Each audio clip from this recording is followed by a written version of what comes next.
ఎండ తీవ్రతకు మనుషులే కాదు పక్షులు జంతువులు కూడా మాడిపోతుంటాయి. అయితే అడవిలో సంచరించే జంతువులైతే ఏ చెట్టు కిందో సేద తీరుతాయి. అదే జూలో ఉన్న జంతువులకు ఎంత చెట్టు కింద ఉన్నా అడవిలో ఉన్నంత చల్లదనం ఉండదు.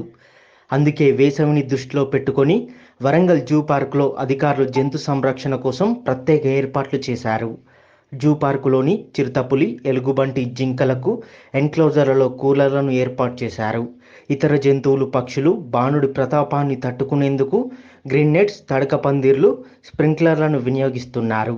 కాబట్టి సమ్మర్ సందర్భంగా ఎండ బాగా విపరీతంగా కొడుతున్నది.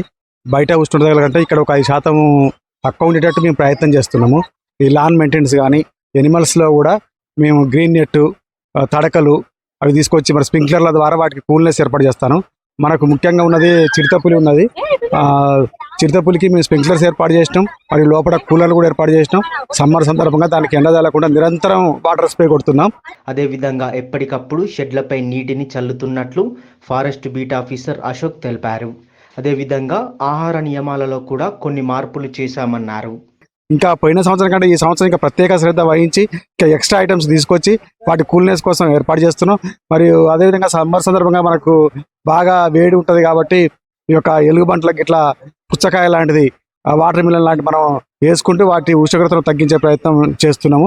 మరియు విటమిన్స్, మినరల్స్, అదేవిధంగా ORS పౌడర్ కూడా మేము వాటికి కలిపి వాటి ఆరోగ్యాన్ని రక్షించడానికి మా యొక్క ఉన్నతాధికారుల ఆదేశాల మేరకు మేము సాధ్యమైనంత వరకు ఎండ తగలకుండా కాపాడుకుంటున్నాం.